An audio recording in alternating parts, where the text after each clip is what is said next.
one would imagine there was a lot of music in your household when when you were growing up. Is that pretty much how it was? Yeah, very much so.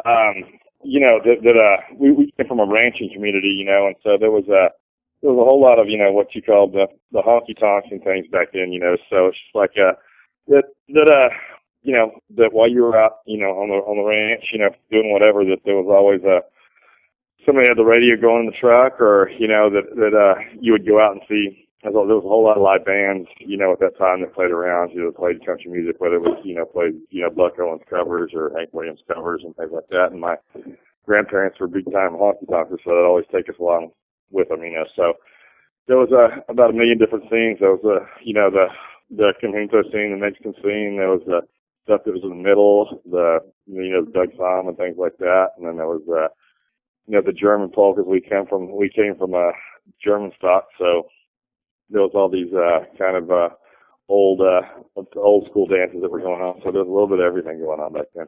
Yeah. As far as songwriters go, who were the first to really strike a chord with you?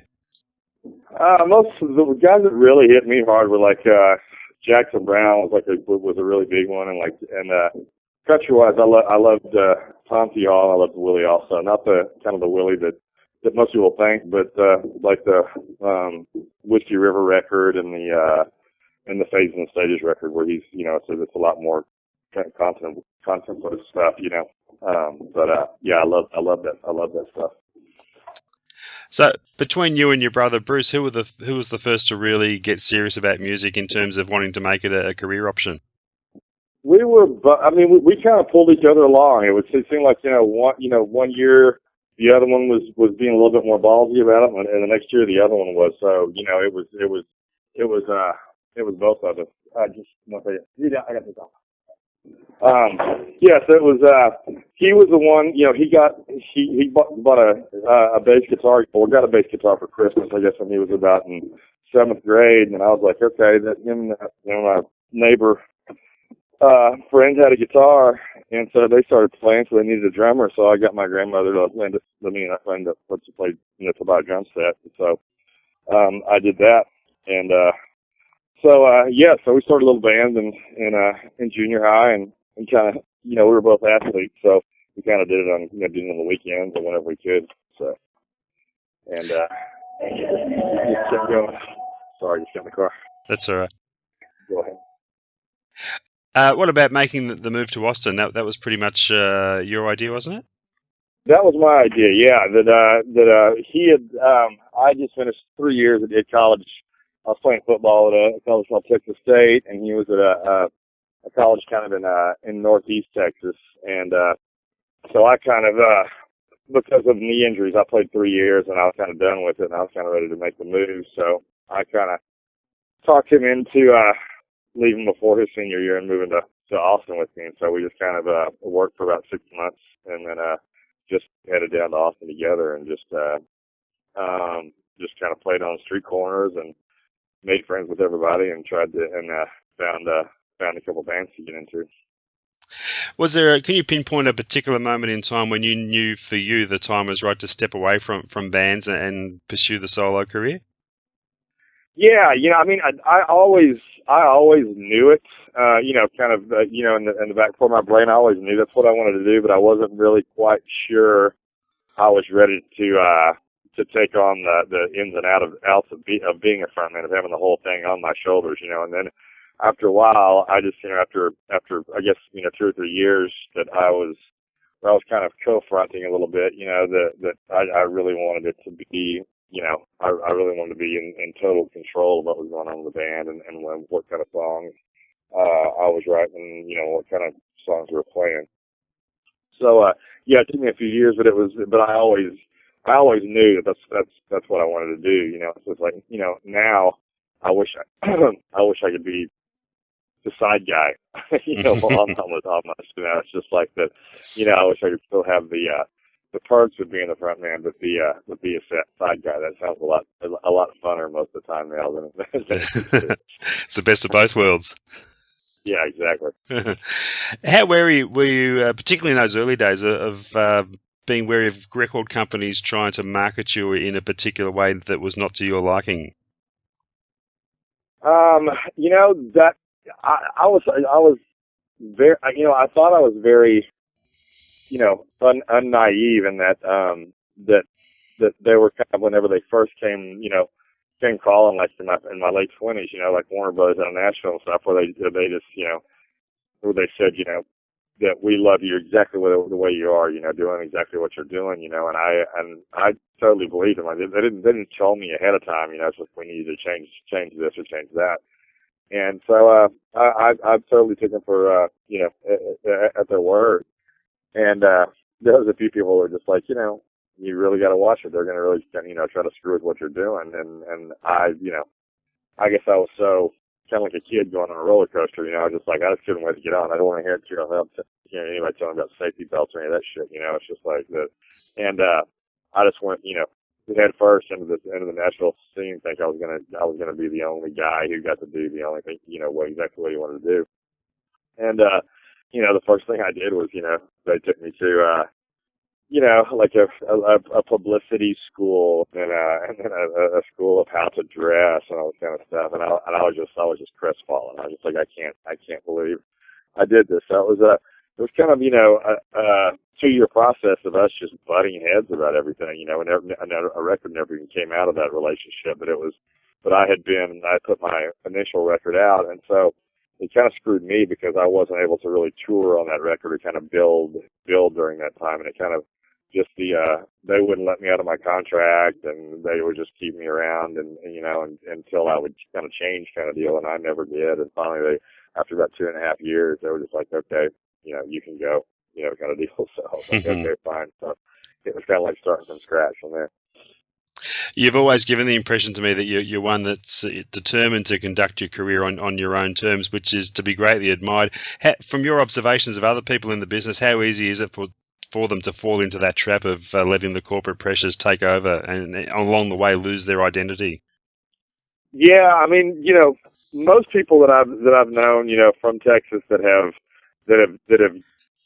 done that have kind of done that on their own free will. I mean, most of the guys that don't do that, you know, like if you want to, you know, bring up you know, a Guy Clark or a Towns or Robert Keane or, you know, Steve Earle or something like that. I mean, they continue to kind of fight the good fight. You know, it's just like the people who, I really don't think that you can be talked into something for a very long period of time anyway, you know, for more than like a record or so. You know, you might try to make some compromises for a while, but you know, I don't, there hasn't been a whole lot of people that I know that haven't, you know, that have gone kicking and screaming, you know, anywhere. You know, it's just like they either choose to play the game and want that kind of fame and want those that, you know, don't care what terms they're on, or else they're just not going to do it. You know, it's pretty much one or the other. You know. What's your view on the music scene in Nashville through the eyes of someone who's had dealings with it but has chosen not to base yourself there? I'm sorry, repeat that. Your views on the music scene in Nashville through the eyes of someone like yourself who's had dealings with it but chosen not to base yourself there? You know, you know, that's kind of like, you know, asking, you know, what my views are on, you know, the governing of, you know, of Flint, Michigan. I mean, I really don't. I have nothing to do with it. You know, it's just like I live in a different place. They're doing, you know, they're making cars. I do something else down here. I don't really. I mean, I haven't listened to a song on country radio in so long, since I was married, and that was because basically I was kind of forced to. You know, it's just like that. I was just by osmosis, you know, with my ex-wife, you know, being such a big part of the Nashville scene and being part of the country music, in the commercial sense, that I, through osmosis, I kind of, you know, was forced to you know, listen to it. But since we split up, I mean, I just, you know, the things I listen to are just, I mean, you know, I listen to, you know, jazz and Puerto Rican rap, and it just things are just across the board that influence me. But I guarantee you know, there's very few things that come out of Nashville. If they do come out of Nashville, it's in a very, I hate to use it's so corny, but in an outlaw kind of way. Somebody who's doing things, you know, a lot like I am, you know. Your last record was very personal in terms of subject matter. For you, was that a therapeutic experience, writing and recording an album of that nature? I'm not sure if it was therapeutic, but it usually when I sit down to write a record, it's like, I kind of write, what I've seen or what I want to write about, or, I kind of write more from pictures more than, and stories, more than, I don't know. And I kind of sat down to write that last record, to write it, how I'd always done, just have a little bit of everything on it. But everything was just so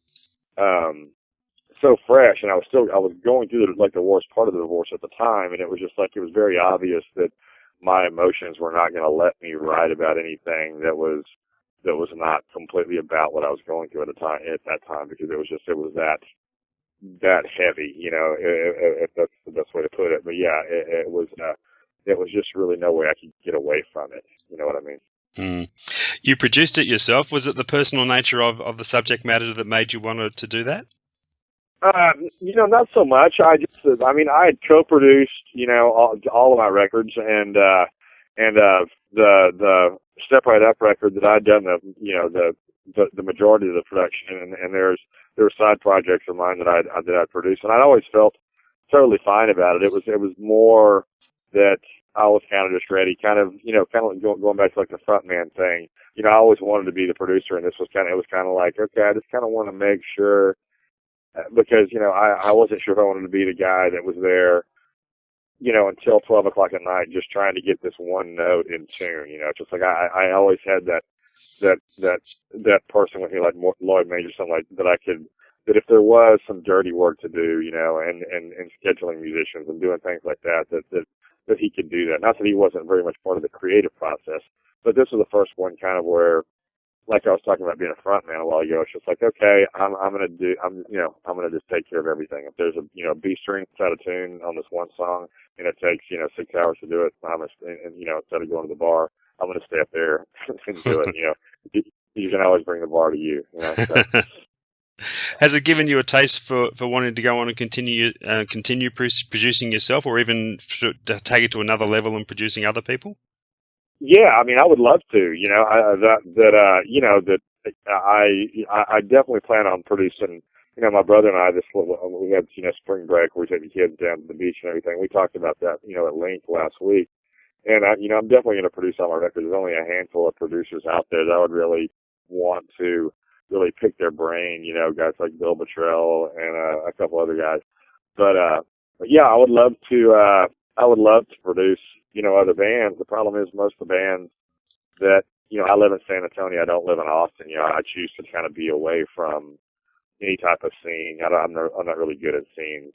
And, so if I was living in Austin, I would probably produce a lot more younger acts, but it's really hard for me, if there was a record company that came in and said, hey, we'll make it worth your while to make the commute to Austin to do that for a young band. But, most of the young bands, they don't, not that I feel like I'm worth a bunch of money or anything like that, but it's just like that I don't really feel like changing my life all that much to go, I don't know, financially, and going away from my kids and going away. I've got a lot of other interests besides music. So, I wish there was more studios down here in Austin and in San Antonio that were around the corner like they are in Austin, because it's, it would be nice to do that for sure. Yeah.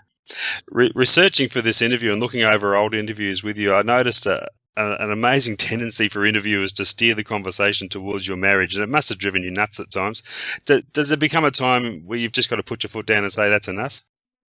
Yeah, it really depends on who I'm talking to. It's just like that. If I'm talking to a journalist who that I can tell that he's really trying to go, trying to find something out that's really good and not just kind of tabloidy, that he's trying to get, he's trying to figure out where the music came from or something like that. Then I don't mind somebody pushing. But if it's somebody who just wants to know more about my ex-wife or just some more dirt or something like that, then yeah, I'm just like, screw this, but it's very obvious to, to kind of tell which way somebody's going, with that. Like I said, whether it's legitimate or just, somebody that's just basically the music equivalent of the National Choir or something like that, Talk about your songwriting. Has your method and procedure of songwriting changed much over the years, or is it still pretty much the same method as always? I think I'm quite a bit harder on myself, which I think most songwriters are, and I think it's detrimental to the process. It's just like when you first start out, you got nothing to lose, and you kind of write because you don't have a crowd yet, you don't have a fan base yet, so there's really nothing to base any past success on, and it's just like, but after a while, that you after you've made 3 or 4 records and you have hits or crowd favorites and things like that, then you can't help but kind of go back and go, okay, and look at those songs and try to make you find yourself recreating that, rather than doing what you did in the first place, and just, writing, just willy-nilly however you wanted to, Mm. So that's the hardest part for me, it's just not caring and just acting like it's the first record I ever wrote. That would be the smartest thing for me to do, but it's not the easiest thing for me to do all the time. What about as a live performer? Have you noticed changes in your on-stage persona through the years? Yeah, I think that's always changing, because you have to find, as a former athlete, it's just like the, and getting older and things like that, it's like you watch, I'll watch all films of whether it's Sinatra or just, or especially the performers from that era, you could watch them, tell, some nights when the crowd wasn't always there, it wasn't the greatest show in the world, it's just like how to be able to kind of save things up sometimes, it's just like still be able to put on a good show, but not just totally, dump yourself for the, so there's nothing left for the next night, kind of deal, so, I think you definitely learn how, I wouldn't call it shtick or anything like that, but there's definitely some things that you do learn over the years that kind of can, if you try too hard every night, there's certain audiences you just can't get. They're just not going to be there that night, Mm. If you beat yourself up over it, all the time, then it's just going to drive you crazy. So yeah, I think that that's been most of the thing. It's kind of a self-preservation kind of a deal, it's just like that, sometimes the largest, be playing for a crowd of, 40,000 people or something like that. And they're no matter what you do, they're not there, and you can't let it get to you, and it's just like but you're also, you figure out tricks about your personality, it's just like how, Lyle Lovett's a great example, it's just like, okay, why is somebody that is that dry and just, and quiet and everything, why is he so omnipresent on stage, it's just like, there's a lot to be learned from him, there's a lot to be learned from Steve Earle, who's so boisterous and, just fuck everybody, and I'm going to say exactly what I want, and there's no politeness about it whatsoever. But, and then you kind of find those two parts of yourself, and figure out, what works inside of that. So is there a typical Charlie Robison fan? Are you able to describe them generally, or do they come from all walks? Luckily, there's nothing anywhere close to a typical fan. I mean, it's just like that, I can, if I'm playing like a small festival in East Texas, I can I can give you the demographic pretty much of that night.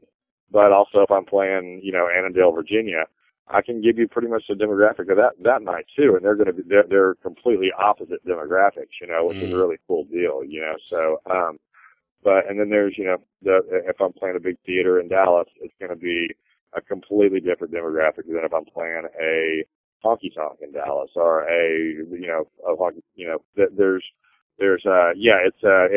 it's very, very far reaching, and you can very much tell in a lot of the places that who wants to hear what kind of song, and who wants to be loud, and who wants to hear the other kind of song, and who wants to be quiet, and then there's people in the middle of those two. You know? So, Charlie, if your children grow up to want to be involved in music, do you already have in mind a short piece of career advice for them? Yeah, I mean, just it's really just as simple as this. It's just like that. If it's what you love, and it's just like that. It's Townes Van Zandt told me basically the same piece of advice. It's just like why don't you stop playing music for a while and just get yourself well, or get yourself just kind of take care of some things, and why don't you just quit writing songs for a while that are so tough on you or whatever, and I definitely don't have, Townes is a good friend of mine, but I definitely don't have that thing going on, but it's just like if you can't stop, that's when you're going to be happy about it. It's just like no matter what level you're on, I mean, you're always going to want to get to the next level. I mean, I'm lucky. I like exactly where I am right now. I love where I am right now. I mean, I'm making great living. I don't need to compromise or anything like that. But I think about it all the time. It's just like that. Would I be able to, I've accrued enough money to where it's just like, okay, tomorrow I just want to go and move to the island someplace and not ever do this again. I really don't think I'm capable of doing that. It's just like that. I couldn't stop doing it, even if if I won the lottery or whatever happened. I would not be able to stop. And I think that's what people have to ask themselves. They can't put really it's like, well, I'm gonna do this for 10 years, and if the 10 years nothing's happened, boy, you don't leave yourself much space after that 10 years to doing anything. It's just like you really got to be committed from the first, and and also be honest with yourself. If you suck, just don't do it. I mean. And just before I let you go, Charlie, are the wheels in motion yet for a new record? Do you have a direction in mind there? Yeah, actually, I'm back to where I love to be, which is not in a divorce. I'm in a great place in my life where I'm just writing all over the place, and which I love. It's just like that. It's just there's no rhyme or reason for anything, and yeah, I don't know where it's going. I don't care where it's going, and it's just the next every song that comes out, every idea that comes out, it's just like it doesn't have to have anything to do with the last one. And of course, you always want it, the songs to have some type of